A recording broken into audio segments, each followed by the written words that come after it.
Warden sat in the mech bay, eating an apple and staring at the Phoenix Hawk. As long as his lance was operating at partial strength, he had no hope of pushing to the clan invasion's front lines anytime soon. His thoughts were interrupted by Yang, wiping grease from his hands. "You wondering what it'll take to get our battle ready?" Yang shook his head as he spoke. Taking another bite of his apple, Warden chewed and thought. Swallowing, he mused. "If we throw C-bills at the problem, what do you expect the bill to run?"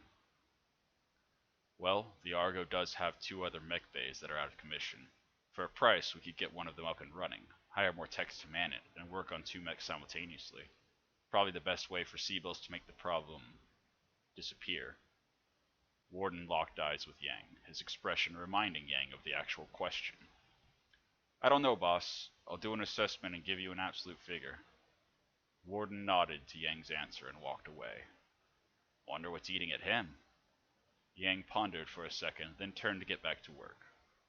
Later that day, Warden sat going over the star map, tracing his finger from the current location to the front lines. If they had the funds, it would take several months to get into the fight. Maybe a year. If they had the funds and the mechs, they could start pushing back the clans by then. Unfortunately, the survival of the mercenary company was tenuous at best, and every week they spent doing work to get by was another week delay. Darius knocked and stepped into navigation. "Boss, we just got a founding request from Yang. I understand the Warden's quick strides to him caught his breath mid-sentence." "Let me see it." Warden had no interest in Darius's concerns. Looking over the file, he nodded and signed the request. Darius was momentarily shocked. "I thought your highest priority was moved to the front. This diversion of funds is going to delay that." Warden shook his head. "There's no point in getting to the front line if we're not ready to fight. We've been doing well the last few jobs, but we need bigger paydays if we're going to win a war. Let's invest in the efficiency of our company and strengthen it for once we arrive." Darius smiled briefly. "If we start pulling bigger jobs, will you relax a bit? You're starting to unnerve the crew." Warden's words were bitter. "You're right. I need to remember this is not a clan operation, and I'm a leader of equals who are following me for a payday, not honor." Darius shrugged. "I can't imagine what you're used to, but this isn't exactly the best equipped mercenary company in the sphere.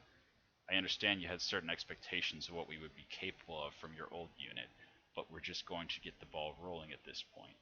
Be patient and remember to breathe." Warden sighed. "Perhaps I'll feel better once we at least leave Ark Royal. At this rate, it feels like I would have gotten to the front lines faster in the Dragoons. I'll be mindful of my demeanor, and hopefully we can get a good payday and be on our way." A few jobs after the second mech bay was up and running, the Phoenix Hawk was back in action. Things were finally starting to look promising for the Warden Wolves. Warden tapped the star map. "And our next destination will be here, Grade X. It's just a Lyran way station, but should be a good source for a few quick easy jobs and resupply on our way." Sumar nodded. "A good choice, Commander. We'll begin preparations and we'll be ready to travel to the jump ship in a few days." Warden paused for a moment. "Days?" Sumar chuckled. "Commander, is this your first time in charge of a ship? We have to issue orders to the crew, restock our supplies for our time in transit, make sure maintenance on the ship is complete, strap in the mechs, and more before we can leave orbit. Maybe next time give us more notice when we will be leaving, and I can have everything at the ready." Warden shrugged. "If it can't be helped, I suppose I'll look for one more drop in the interim." Sumar smiled. "Good luck, Commander." Darius stood at the corner of the desk as Warden went over job offers pending on Ark Royal. "I suppose most of the good paydays are beyond our capabilities right now. I'd be interested in getting another mech operational." Darius raised an eyebrow. "I thought you told us to scrap the urban mech we got last mission." Warden's eyes narrowed. "I said a mech, not a trash can." Darius chuckled. "Hey now, you shouldn't dismiss the humble urban mechs so readily. They're reliable if nothing else." Warden shook his head. "Compared to the mechs in my experience, that thing was far more expensive than it was worth." The levity left Darius's voice. "You have to keep in mind, Commander, no mech is going to be cheap to get battle ready. especially when we're dragging parts off the battlefield and having Yang weld them together. Do you have any idea how lucky you would have to get for us to salvage a usable mech in one piece? Warden dismissively turned back to the job offers and accepted one. Boss, you realize that base had intel on a Lyran Atlas in the region. Yeah, what can I say? I'm feeling lucky. Warden stood and headed to the mech bay to prepare to drop as Darius raised the alarm to ready the mech warriors for combat. The Lance walked cautiously through a valley outside the base. Are you sure there are enemies in the area? I've got nothing on sensors. It's not like the Lyrans are known for stealth and subterfuge. The other mech warriors chuckled at Bulwark's joke. A stream from a PPC lit up the mountains and silenced the laughter quickly enough. Enemy contact to the north. Get up this mountain and find out what we're up against. Warden held his breath as he scanned the radar. Bulwark was the first to get sensors on the targets. We've got 4 enemies on the ridge. One's a Raven. They were actually jamming our sensors. Falcon cut in. Looks like the Lyrans did want to surprise assault after all. Bulwark's voice shook as the others laughed. Boss, there's an Atlas. The laughter stopped. Warden pushed his mech into a sprint, determination replacing his prior frustrations. I knew it was coming. We've got this. Let's take it down. Zed was the only one to resume the laughter, a tinge of madness to it. Sure, take out an Atlas. No big deal. At least we found an answer to the mood you've been in. The Atlas was content to hide behind a mountain and rain missiles down on the base as Warden's lance engaged the Steiner scout force along the ridge. Gyros struggled to keep mechs from tumbling down cliffs as they pushed for positional advantages. The forest burned around them, and mechs ran hot as the battle raged. Falcon tore through the enemy vehicle as the enemy Raven shut down. Enemy down, boss! Relief was in his voice as the missiles from the Atlas continued to stream overhead, arcing down on Allied positions, but seemingly ignoring Warden's lance. Warden dropped the stationary Raven, destroying their ECM. Now that they're done playing with our sensor, things should be easier from here. Push the bushwhacker, then we'll focus the Atlas together. As Bulwark ran in point blank, firing on the bushwhacker, it got behind him, slamming into his rear armor. Minimum damage on that! Bulwark's comms cut off as his engine exploded and the Raven fell on its side. Bulwark? Bulwark! Warden's muscles tensed as fear over losing his first mech warrior tore through his mind. We'll check on Bulwark after we eliminate the threat. Take that bushwhacker down now! The Lance took advantage of the bushwhacker's poor positioning and tore through its rear armor. Everyone knew what the priority was before Falcon pointed it out. Boss, all that's left is the Atlas, and it's not waiting. Take this ridge and make Steiner pay for their attack.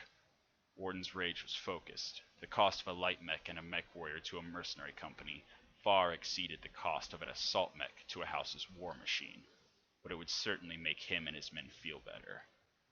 As they swarmed the Atlas, his lance landed shot after shot into its rear. It tried to turn to fire on them one after another, but Warden and his men gave it no chances. As Falcon's final salvo slammed into its rear, the Atlas seemed to just power down. Zed stepped forward and pushed the Atlas with his autocannon, watching as it fell to the ground. Boss, I think we just got ourselves an Atlas. Warden had already crossed the ridge again, failing to catch Zed's words as he leapt out of his Spectre. Running to the smoking wreckage of the Raven, he pulled the cockpit's release lever and checked Bulwark's pulse. He was alive. Looking over him, Warden was shocked that he seemed to have withstood the engine explosion without any significant injury. Bulwark's eyes shot open. Boss? Wait, what? He looked around him and took in the smoking rubble where his side torso used to be. This isn't coming out of my paycheck, is it? Warden felt tears of relief on his cheeks and took in the moment, realizing his time in the inner sphere had changed him more than he knew. Warden helped Bulwark out of the Raven's cockpit and checked him for injuries. Warden smiled, his previous frustrations completely forgotten. You're lucky to be alive. Bulwark shrugged. I felt like today was going to be a really lucky day. Looks like I was wrong. Falcon, having exited the Phoenix Hawk and walking up with a grin and a shrug, chimed in. You're not wrong. Reinforcements have arrived and we got an Atlas out of it. Zed's got its mech warrior staring down an AC-10. Warden laughed at the insanity of it all. I'll call that a fair trade.